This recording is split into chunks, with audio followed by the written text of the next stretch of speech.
see you all. Today we are going to be looking, thinking, and talking about art. We're going to look, think, and talk about art to answer a couple of questions. You're on your way to the Embracing Our Differences display this coming January. And when you get there, you're going to be asked to interpret some works of art or make inferences about some works of art. And you'll be answering some of these questions. What do you think the artist is trying to teach you? What is the artist's message? And maybe what is the artwork mainly about? Or what's the theme of the artwork? Before the docents, so the people traveling around and bringing you to the different works of art, just tell you, give you the information about what the artist was thinking and what their message was, they're going to be really interested in capturing some of your ideas, listening to what your thoughts are. So I'm going to teach you a little way to practice this with images in your classrooms. When you get to the Embracing Our Differences exhibit, you are totally warmed up and ready to go. Sound like a plan? Do you have a quick question? I have a great connection just to get the thinking going. Yeah. And this will only take 10 seconds. Okay.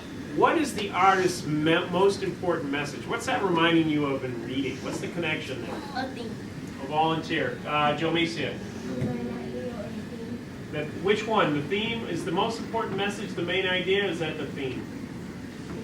Good job. The theme. So this is a connection to reading, just like a theme is. That's the message. And what about what an artwork is mainly about? What does that give you connections to? KK? The main idea. The main idea. So this is a total connection to what we're learning and reviewing. So I love it. Thank you so much for that.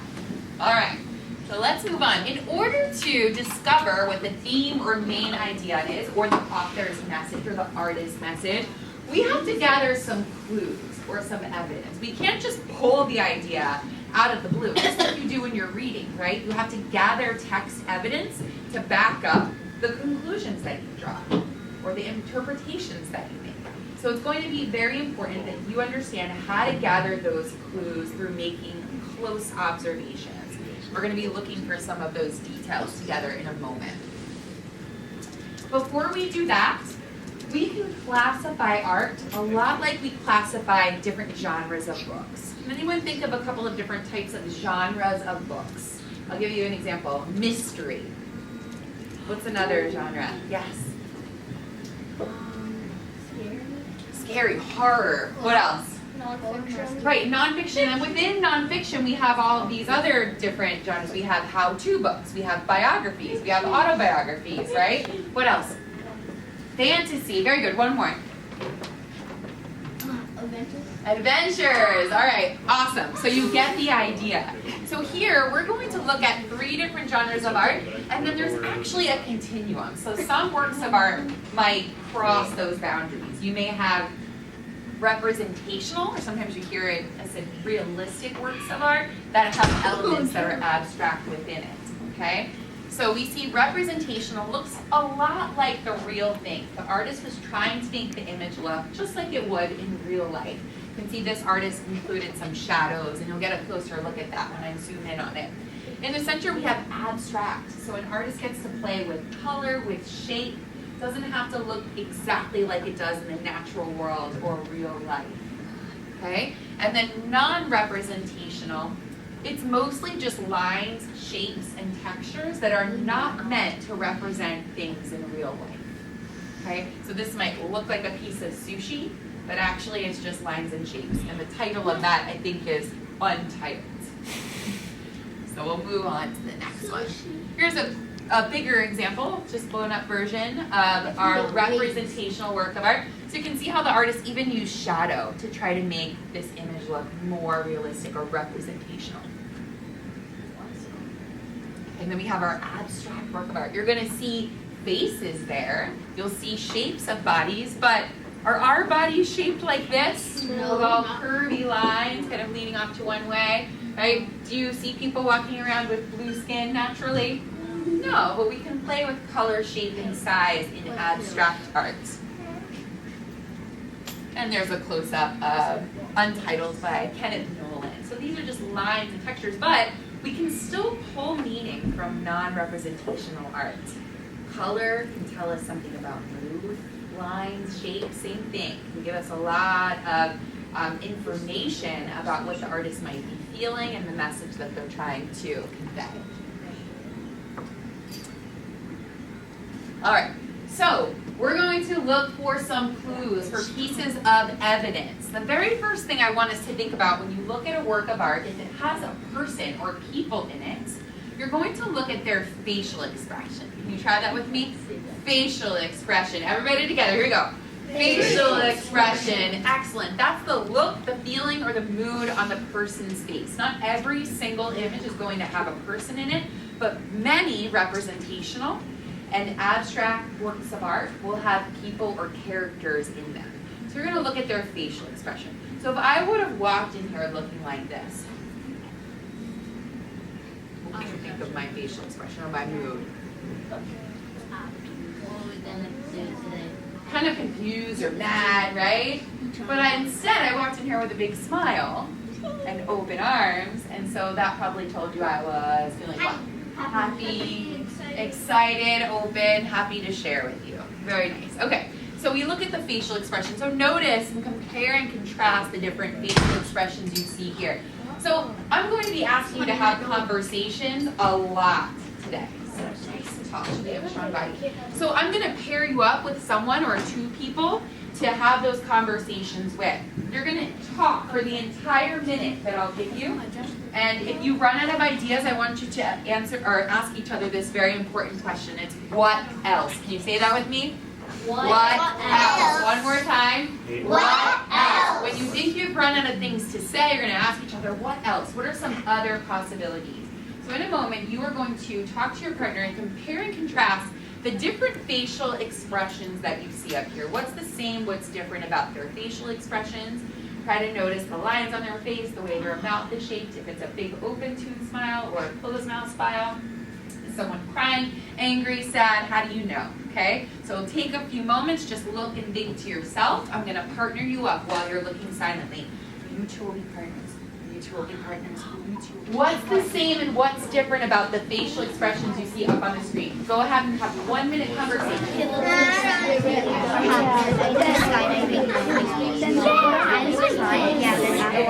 And then the one in there is curious. Your facial expression, right? I know, but he's like,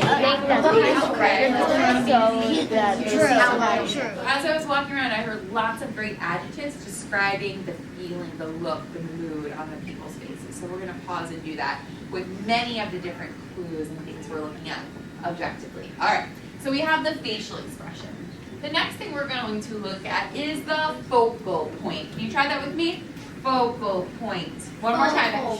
Try it with your bodies. Focal point. Excellent. That's where, when there's a person or a sitter, we call them, in the image, it's where their eyes are looking.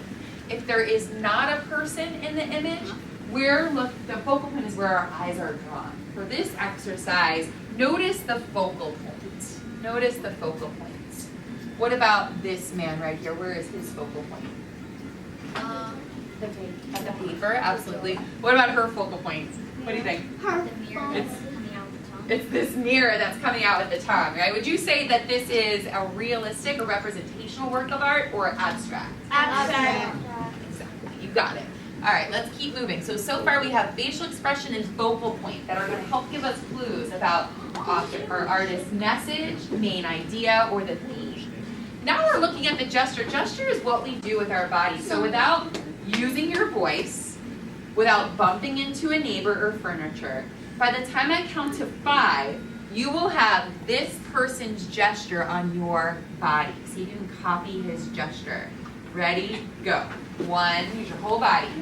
2, without using any sound. 3, strong control. 4, and 5. All right, now as best as you can do, because I know they're kind of flying through the air, can you copy this person's gesture? What are they doing with their body? Go. 1, 2, 3. Okay. 4, and 5. It's over. Everybody back to your seats. Take about 5 seconds to get back there.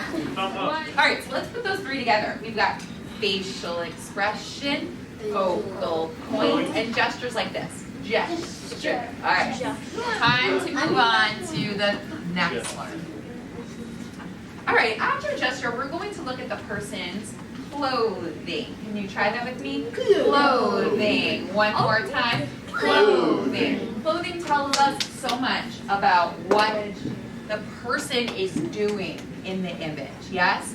What can we say about this person's clothing?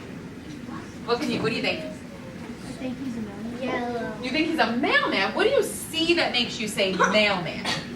Because he's holding letters and everything. So what he's holding, what about his clothing? Does anything about that make you think he's a mailman? No. There's no right or wrong right now. I just want to hear evidence. Tell me why. His hat. He has a hat on, and you've seen mailman wear that hat. All right, let's get another perspective. Can you just describe his clothing? What is he wearing? Bright yellow. Bright yellow what? A bright yellow shirt. What do we call that when people have to wear a certain thing for their job? Uniform. A uniform. Bright yellow uniform. What else can you say about it? What does it have on it? Pockets. What do you think this might be?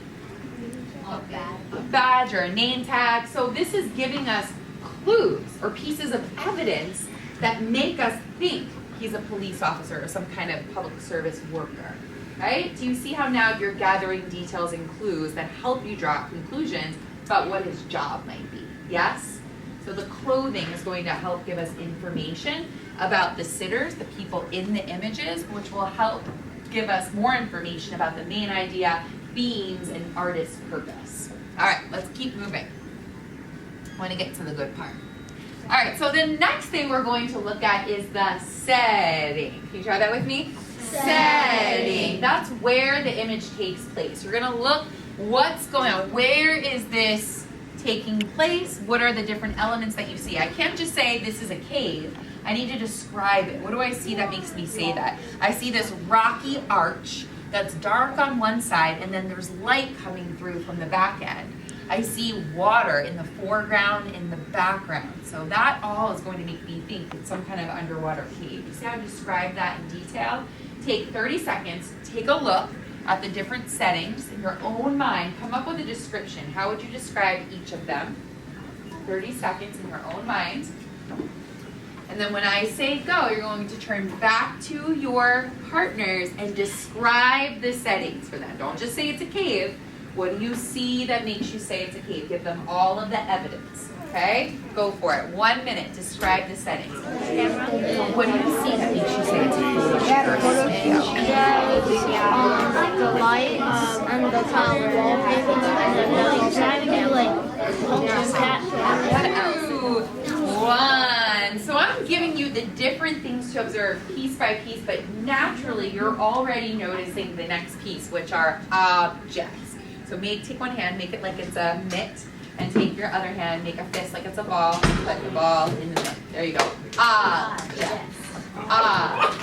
Very nice. So some of you were describing the setting, like for instance in this image you were talking about, you thought it was some kind of portrait studio because you saw a blank backdrop, you saw lights. But then some of you were noticing the object of the camera, which was another piece of evidence that made you think this was a portrait session, photography session. Bless you. So you're starting to notice objects along with the setting. Some of you were talking about this piece right here, and you weren't just saying, oh, it's outside on a lovely day. The car is driving through the meadow. You were talking about the colors of the trees here, and them being yellow and orange and green. And some of you know that in other parts of the country, that means it's a certain season. It might be fall, right? So you were describing the setting in that way, giving lots of details about the colors you saw in the background. So let's start from the top. We're going to look for 6 pieces of evidence that will help us generate ideas about the theme, main idea, and artist's purpose when we're looking at images. Not just from the Embracing Our Differences exhibit, but anytime we look at a work of art, it will help us, okay? So we use the gestures to help us remember the 6 things. So follow along with me. We'll try it a couple of times. So we begin with facial expression, focal point, gesture, clothing, setting, objects. Very nice. Can we try a little bit faster? Here we go. Facial expression, focal point, gesture, clothing, setting, object. Slow motion. Facial expression, focal point, gesture, clothing. A little sleepy now. Really slow. Object. Excellent. So now it's in your brain. Okay, so sometimes the images we look at do not have people in them. There's still pieces of evidence we can find from those images. Okay, so we look at abstract works of art or non-representational. We can still look at the quantity of objects or quantity of lines we might see. What about those lines? Are they straight? Are they curved? Are they intersecting? Are they parallel? Are they creating different shapes? How about the thickness of the line? Are they thick? Are they thin? What about the value of the color? Is it faded out or is it diluted, saturated? We can talk about the different colors, the different texture that the artist may have used, and also the different size and shapes of the different objects and lines and things like that. So there's still ways that you can describe the artwork objectively, which means you're not making meaning yet. You're just taking in all of the clues like a detective would, and then you'll draw a conclusion. So let's practice that together. All right, so when we're looking to gather evidence, we're going to do this silently for 1 minute on our own, looking for all of the clues. Here's a list of all of the things we just went over together, so that's going to remind us, okay? So I'm going to do this out loud first to kind of show you what it sounds like, and then you're going to have a chance to do it with a partner. Now, many of you are going to want to say right away, I think that this artist is trying to teach us this, or I think the main idea is this, or the theme is this. Try to hold off on doing that. Just notice and name all of the different clues you see. What are you noticing about the facial expression, focal point? What about the gestures? What about the setting? What about the colors? What about the textures? So describe it in detail, and then we'll get to the thinking parts and making those interpretations. So here's what it will sound like. I see a person who I think is a boy, because they have short hair, looking at a compass. The compass is resting in the center of their palms. They're wearing a blue sweatshirt with the sleeves rolled up. They're surrounded by signs. The signs are mostly yellow, white, and red, and have symbols on them that are also those colors: red, white, black, yellow, and red. The different symbols have arrows on them. Some have circles, some have curved lines, some have straight lines. Some of the signs have words like stop and one way. I can see the back of some of the signs in the foreground and the front of the signs in the background. And they're all around him. And it seems like they're all on these wooden brown sticks that have straight lines. Their face looks pretty serious. They're concentrating on something. You see how I described that in detail? I didn't start to make meaning yet. All right, let's see if you can give it a try. So for the first minute, you're just going to look and gather evidence. Don't say anything yet. This is the tough part. You're looking for the facial expression, focal point, gestures. Look at the colors. Look at the objects. Look at the settings. Don't try to think, oh, I think this is what's happening. This is the story. No, no, no. Just describing in detail. What are all the things that you see? It should sound like this. I see, I see, I see, I see. Or I notice. Are you ready to have those conversations? Take 10 more seconds just looking. Gather your evidence. What is it that you see? And we're going to walk around and listen. I see, I see, I see, or I notice. No thinking yet. Okay? Go for it. You have 1 minute. What are all the things you see? Can you describe the clothes? What exactly is she wearing?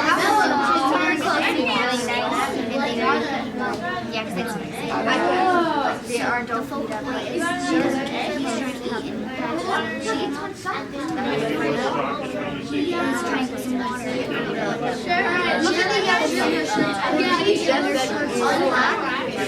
What else do you notice besides the clothing?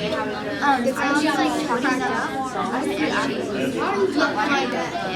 What do you see that makes you say she's actually talking about it? Something else too. Very little water, and the other one is like wasting water. And I think And then what do you make? What do you see that makes you say she's watering the plants? She's holding a hose, and it looks like she's homeless, shirtless, and she's wasting water. Yeah. Keep going. What do you notice on the left side? What do you notice in the setting? Let's talk to each other first. Let's try it one more time, just with looking. So just look first. What do you see? What do you notice about the color in this one? What about the texture? What do you notice about the lines, the shapes? We're going to go a little bit quicker this time. Just 30 seconds. What do you notice? What do you notice? What do you see? I see that are hot. What are the colors specifically? Blue, pink, yellow, orange. I don't know. What do you see that makes you say it's the sky? She's looking up. Okay. What about the color over there makes you say that it's the sky?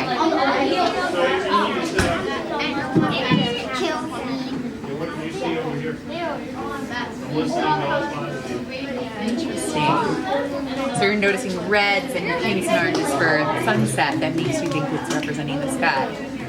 Nice observations. Take about 10 more seconds. I couldn't get around to everyone, but I heard lots of talk about the different colors in the background. How we have blues blended with pinks and oranges, and that made some of us think of the sunset. So we were already starting to make that inference, right? We were talking about the fact that some people see one face that's divided in half with one colored blue and the other this tan, whereas other people saw two separate faces. Some of you were describing the stick figures here that had curvy lines and the different colors, again, black, tan, and then some of you were mentioning the lines down here, and you were using that math language of saying some lines are intersecting, some are parallel. So really interesting observations here. Anything that I missed that you wanted to add? Okay, so now I think we're really good at looking to gather clues and evidence. Now it's about time to start thinking. Now, what does this make me think about the theme, central message, or artist's purpose? Let's move on to that step. So this is how we'll practice it. You'll look at an image. First, you'll take 1 minute to gather all of the evidence. What do we see? Then you'll think, what is the artist trying to teach me? Think about it as theme, central message, okay, and artist's purpose. When you finally talk, I would love for you to use these sentence stems. What these are going to do is they're going to remind you when you draw a conclusion or give us what you're thinking, you must back it up with evidence. We call it text evidence when we're reading a book. When we look at images, we call it visual text evidence. It's pretty much the same thing. Guess what? There's no right or wrong answer as long as you have evidence to back it up. Now, when your teacher, I'm going to give them the actual artist statement, so later on you can look at that and you can see if you were close or really far off from the artist's original intention, but it doesn't mean that you're wrong. Your interpretations is what's interesting, the discourse that you're having. Discussions is what we're most interested in for this lesson. So your success criteria is to use one of these sentence stems telling us what you think, I think, because I see, and then listing your visual text evidence, or you can list all of your visual text evidence, I see, and list all the things you see, which makes me think. So as long as you're using one of those sentence stems, citing evidence from the visual text, then you're golden. You're doing the assignment right. Is that clear to everyone? Okay, so let's start with our first image. We're going to look first. Everybody look silently. I already gave you a jump start on this. What do you notice?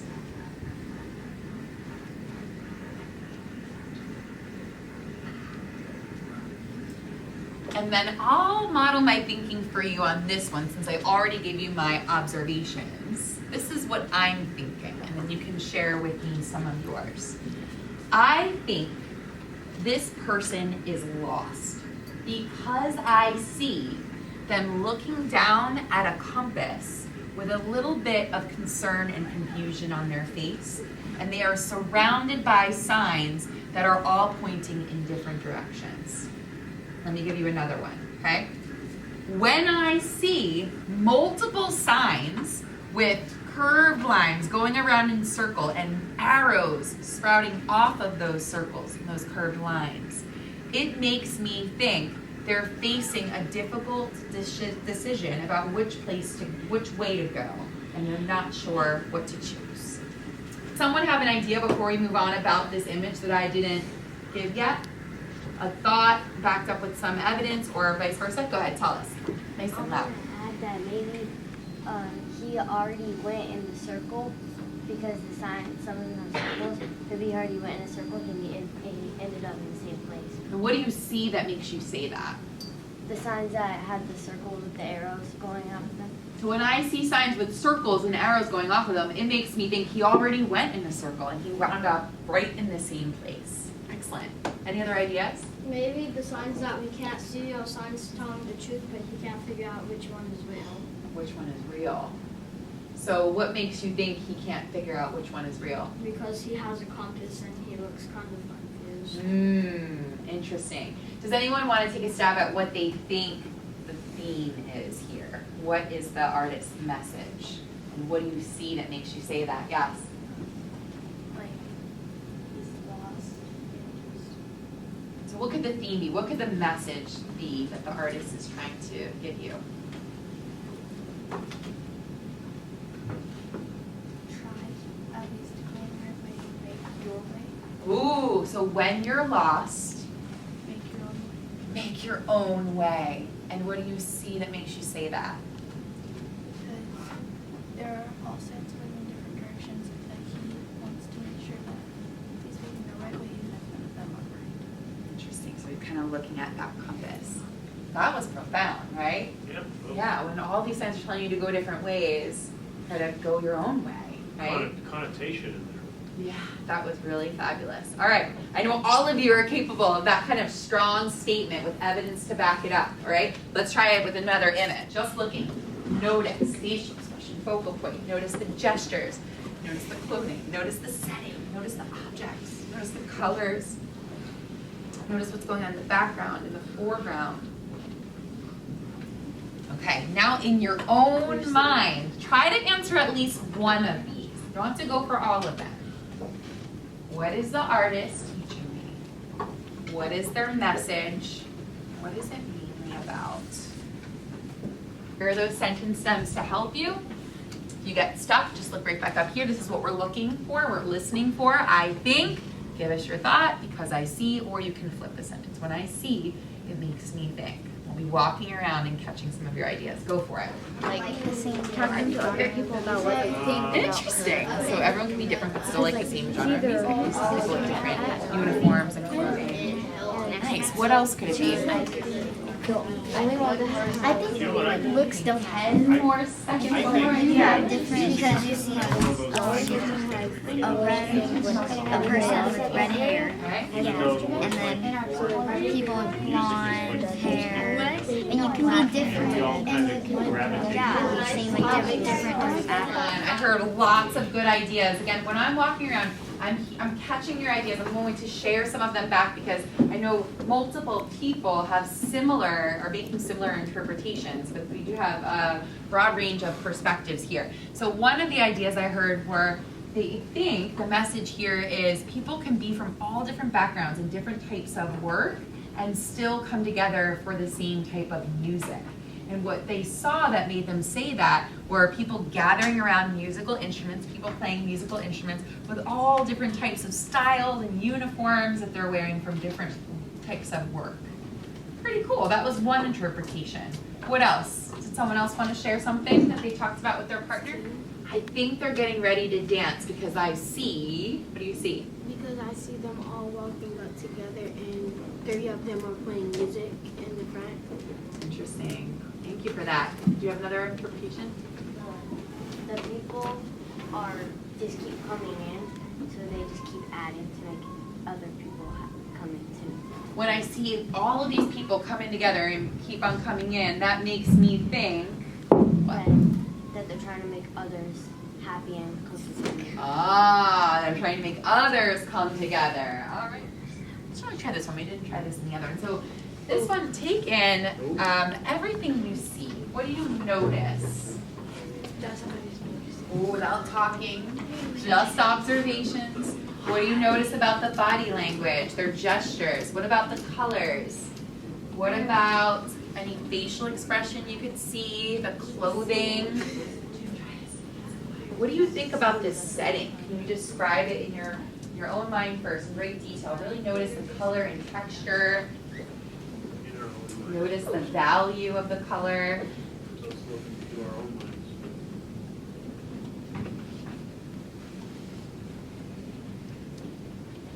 And then I really want you to think about the possibilities here. What is the artist trying to teach me? This is the question I want you to answer this time. What are they trying to teach me? What is their message? What is this mainly about? You have an idea? Hold it because you're going to share it with your partner first. Not yet, not yet. What else could it be? So you have one idea. I know a lot of you have one idea already. But what else could it be? When you see that makes you say that. Take in the mood, the colors, the textures, the gestures. Every detail was intentional. The artist created this with every single color being intentional, every line. All right, and then you're going to use those sentence stems. What do you think? Make sure you support it with evidence. Or what are all the things that you see and what does that lead you to believe or think? Go ahead. Come up with more than one idea. I feel like he's crying. Say point down. So So you're commenting on the gesture. That makes you think that they're crying. You do it. Pick your finger. What about the colors they chose? Point. What do you think about that? Why do you think We they point chose? to a focal point. Focal point. I guess they're trying to. Namo. Why would you think they use those colors and try to create this dark room? Make me your focal point. So many of you were commenting on both the gesture of all of these hands pointing at this person that's sitting down, looking like they are sad or weeping because of their gesture, and that makes you think that they're bullying her. You said use the word bullying a lot.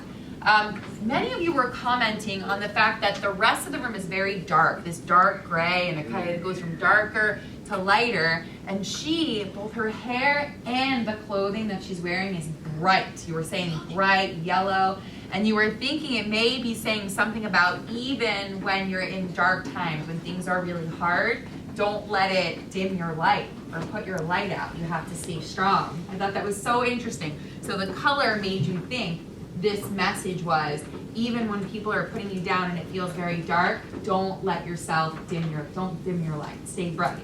I thought it was a really cool interpretation. Did anyone think of something else or want to share their inference? Oh, we have so many people wanting to share. Can you share? We think that they're trying to make her feel bad What do you see that makes you say that? because they're pointing at her, and I think that they're trying to say like, oh no, what's wrong with you? Okay, so you're noticing the gesture that makes you think that they're trying to make her feel bad. What did you think? I think that she thinks that they're bullying her, but really they're trying to see what's wrong with her. And what do you see that makes you say that? Because she's like in the corner about to cry, and they're pointing, like they're trying to figure out what's wrong. Interesting. So you don't necessarily think this is bullying. They're pointing at her and trying to figure out what's wrong with her.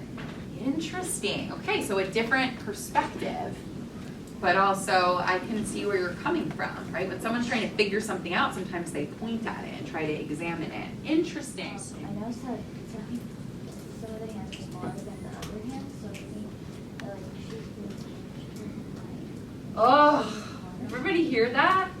So she made really close observations. She said she noticed, the last piece I heard was that the hands are different sizes. You see that, how it starts small and it's bigger up here, which makes her think she's been judged her whole life.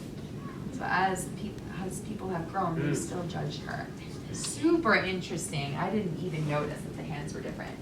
So this is the best way to interpret art, is to do it with partners or to actually share ideas with a group, because you always wind up discovering something that you never would have noticed on your own, right? Or if someone just gave you the author's message or what the intention was, you wouldn't have come up with all these brilliant ideas. Your brains are really thinking. I want to thank you so much for looking, thinking, and talking about art with me. I hope I can come visit again and do this with you, whether you're learning social studies, historical figures, characters in books. We can use art to help deepen our understanding about different subjects and people, and really work out our interpretation and analyzation skills, as well as academic discourse, being able to talk to each other, share ideas, and listen to other perspectives. Can we do the Yeah. thing again with all the gestures? that you- Yeah, you want to do it one more I think time? it's a great closing. Yeah, because it's really just like gathering text evidence. It gives us the clues to look for in artwork. So we'll start with the facial expression, focal point, gesture, clothing, setting, object. You can even look at quantity, size, and color. But thank you all so much. How has your thinking changed now? So I have one more slide for you. Let me answer one more question.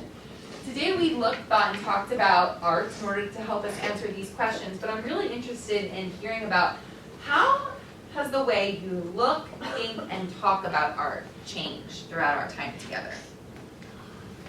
How has the way you look, think, and talk about art, how has that process changed since going through this today? I take more time at looking at the art to see the key details. Oh, very nice. Anyone else? Yeah? Taking more time to look at the key details. Tell me. When you showed us how to look, think, and talk about art, it made me think of what people do, because what people do for a living because of art. Tell me a little bit more. What do you mean what people do for a living? So when they do art, it just makes me think, what do they do for work instead of just art? Oh, doing other things in addition to art. Mm-hmm. So you're making me think of something else. When I used to look at art, I like to create art sometimes just for the fun of it, the way that it made me feel. But it's also making me think that artists sometimes have a really important message to share. Just like somebody who is a public speaker might use their words to share an idea or express an idea, it makes me think that artists actually do the same thing without using words. Cool, right? Any other ideas? How has your thinking changed? Adding on to yours, Tell me. but if a public speakers are doing the central message for art is kind of like public speaking, because instead of saying it, they're doing it in sign language. Very cool. Using a different modality. Any other thoughts before we wrap up? Yeah, one more. Thinking that it's sort of art can be anything. Art can be how someone feels. Art can be how someone thinks. Art can be how someone else thinks and you're writing about it. Very cool. Thank you so much for sharing.